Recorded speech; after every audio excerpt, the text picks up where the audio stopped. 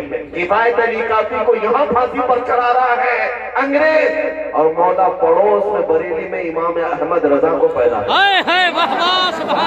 فاصلہ نہ شہروں کا ہے نہ تاریخ کا ہے. ایک عاشق رسول اگر تمہارے ہاتھوں پھانسی پر چڑھا ہے تو اللہ تعالیٰ نے دوسرا ایسا عاشق پیدا کیا جس نے کروڑوں دلوں میں یہ عشق بھر دیا, کروں تیرے نام پہ جا میں بس ایک جہاں دو جہاں فدا, تو جہاں سے بھی نہیں جی بھرا, کروں کیا کروڑوں جہاں نہیں. میں بات یہ کرنا چاہتا ہوں, تم جتنے چراغ بجھاؤ گے مولا اتنے چراغ اور روشن فرمائے. جس کو تم پکڑ کر کے قتل کرنے کی دھمکیاں دیتے ہو, یہ اسلام نہ کل مٹا تھا نہ آج مٹا ہے نہ صبح قیامت تک مٹا سکو گے. اللہ نے قرآن پاک میں فرمایا ہے یریدون لیطفئوا نور اللہ بافواہہم واللہ یرید ان یتم نورہ ولو کرہ الکافرون. مشرکین یہ چاہتے ہیں کہ اپنے منہ کے پھونکوں سے اللہ کے چراغ کو بجھا دیں, اور یہ ہو نہیں سکے گا. اللہ اپنے چراغ کو روشن کر کے رہے گا. کافر اگرچہ اس کو ناپسند کرے, کافر اگرچہ اس کو ناپسند کرے. میرے عزیزوں, بات صرف اتنی مجھے کرنی ہے, تمہارا اپنا رول کیا ہونا چاہیے؟ کیا یہی جوش کے نعرے جو ہم پنڈال میں بیٹھ کر کے کریں؟ کیا ہماری یہی تقریریں جو جلسے تک رہے؟ نہیں میرے عزیزوں, ہمارا لقب, ایک مومن کا لقب یہ تھا کفن بردوش. یہ سینے پر بلکہ اپنے کندھے پر کفن لے کر کے چلتا, اسے موت سے خوف نہیں ہے. تو یہ خوف جب تمہارے سینے سے نکلے گا تو حق بولنے کی ہمت اتنی بڑھتی چلی جائے. زیادہ سے زیادہ تمہیں کس بات سے ڈرایا جاتا ہے آج؟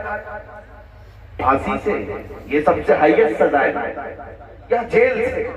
یہ دونوں چیزیں ایک مومن کے لیے کوئی معنی نہیں رکھتی.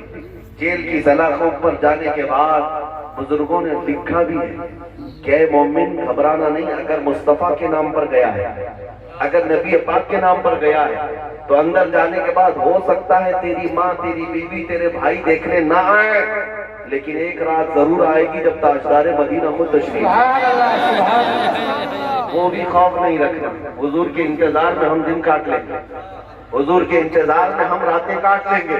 اور رہی بات پھانسی کی, اس کے متعلق بھی روایتیں موجود ہیں کہ جن جن غلاموں کو ظالموں نے اپنے ہاتھوں سے قتل کیا یا پھانسی پر چڑھایا, پھندا بعد میں لگا, چہرہ مصطفیٰ پہلے موجود. نبی پاک صلی اللہ تعالیٰ علیہ وسلم تشریف فرما تھے. عزیزان گرامی وقار, یہ دو تمنائیں جس کے پاس ہے پھر اسے کس بات کا خوف ہے؟ بے خوف جیو. یہ ملک ہمارا کل بھی تھا آج بھی ہے, یہ بھیک میں مانگا ہوا ہمارا ملک نہیں ہے, اور کسی کی چاپلوسی کر کے خریدی ہوئی زمین ہماری نہیں ہے. یہ ہمارے آبا و اجداد بلکہ آدم علیہ السلام کی زمین ہے, ہمارے باپ کی زمین ہے, ہمارے باپ کی زمین ہے. عزیزان گرامی وقار, میں بات یہ عرض کرنا چاہتا ہوں, آیت کریمہ جو میں نے پڑھی تھی اس میں اللہ نے یہی فرمایا اگر رسول کے حکم کی مخالفت کرو گے تو فتنے میں مبتلا ہو جاؤ اور عذاب علیم میں گرفتار ہو جاؤ. ابھی دیر نہیں ہوئی ہے, ابھی سویرا. میں نوجوانوں کو کہتا ہوں اس نقطے پر آ جاؤ, اس پوائنٹ پر جمع ہو جاؤ جہاں رسول اللہ صلی اللہ علیہ وسلم نے اپنے صحابہ کو چھوڑا تھا. میرے آقا نے حضور کو جہاں چھوڑ کر نصیحت فرمائی تھی اس نقطے پر آ جاؤ, بس باقی سب تمہارا, سارے میدان تمہارے ہیں, کوئی طاقت تمہیں زیر نہیں کرے گی انشاءاللہ العظیم. لوگ جس طرح کی باتیں کرتے ہیں, میں آپ کو بتاؤں, صلاح الدین ایوبی کا بھی تذکرہ کرتے ہیں. سلطان صلاح الدین ایوبی فاتح بیت المقدس, ایک سپہ سالار کے نام سے دنیا جانتی ہے. آج انگریز بھی اس صلاح الدین کی تعریف میں رطب اللسان ہے. انگریز بھی کہتا ہے ویسا جرنیل ہم نے نہیں دیکھا. کیوں جانتے ہیں؟ انگریزوں کی کتاب میں لکھا ہوا ہے صلاح الدین ایوبی نے 18 سال تک جنگیں لڑی صلیبیوں کے ساتھ, عیسائیوں کے ساتھ, لیکن اس میں لاکھوں قیدیوں کو اپنے ہاتھوں سے آزاد کیا. آزاد کرنے کی عادت بہت زیادہ. کس کی؟ صلاح الدین ایوبی کی. شہادت ہے مطلوب و مقصود مومن، نہ مانے غنیمت نہ کشور کشائی۔ ایک عاشق رسول کا جو مقصود ہوتا ہے نا، وہ یہ نہیں ہے کہ صرف گردنیں اڑانا، اس کا مقصود جو ہوتا ہے وہ اللہ اس کے رسول کی رضا۔ صلاح الدین ایوبی کے ساتھ ایک وقت ایسا بھی آیا جب آپ بیمار ہو گئے۔ اس بیماری کے عالم میں مسلمانوں کے ایک قافلے پر ایک عیسائی جرنیل نے حملہ کیا، برنس نام تھا اس نے حملہ کیا اور سارا مال لوٹ لیا، کوڑے لگایا، عورتیں بھی تھی، بچے بھی تھے اور بھی لوگ تھے۔ لیکن مارتے مارتے اس ظالم نے کیا کہا تھا جانتے ہو؟ اے مسلمانوں، پکارو اپنے محمد کو، محمد کو بلاؤ، کیوں تمہاری مدد کے لیے نہیں آتا؟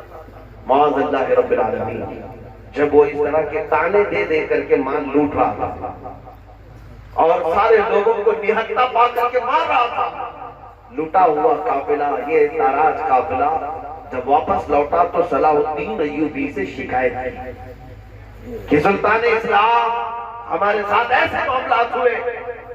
یہ وہ حالات تھے جب صلاح الدین سخت بیمار تھے، جس کو مرض الموت کہا جاتا ہے، یعنی موت کی بیماری، مرض الموت، موت کی بیماری جس کو کہا جاتا ہے۔ لوگ عیادت کے لیے آ رہے تھے، لیکن صلاح الدین ایوبی نے جیسے ہی یہ بات سنی، اللہ کی بارگاہ میں ہاتھ پھیلایا، کہا اے رب ذوالجلال، تو نے صلاح الدین کو ہر چیز عطا کی، بس تیرا یہ ناچیز بندہ، عاجز بندہ اتنی بھیک مانگتا ہے کہ میری عمر کو اتنی لمبی کر دے کہ میں برنس کا سر اڑا جاؤں، اتنی زندگی اور دے۔ کیوں؟ اس لیے کہ نبی پاک صلی اللہ تعالیٰ علیہ وسلم کو اس نے تانا مارا۔ مومنین سے یہ کہا نا کہ محمد کو بلا۔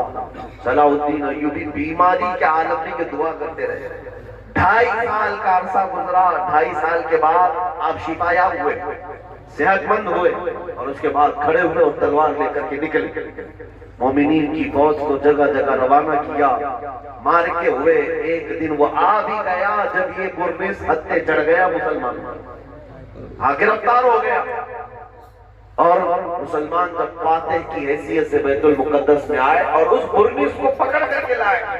صلاح الدین ایوبی کی عادت تو تھی کہ گرفتار قیدیوں کو روز آزاد کرتے، روز آزاد کرتے۔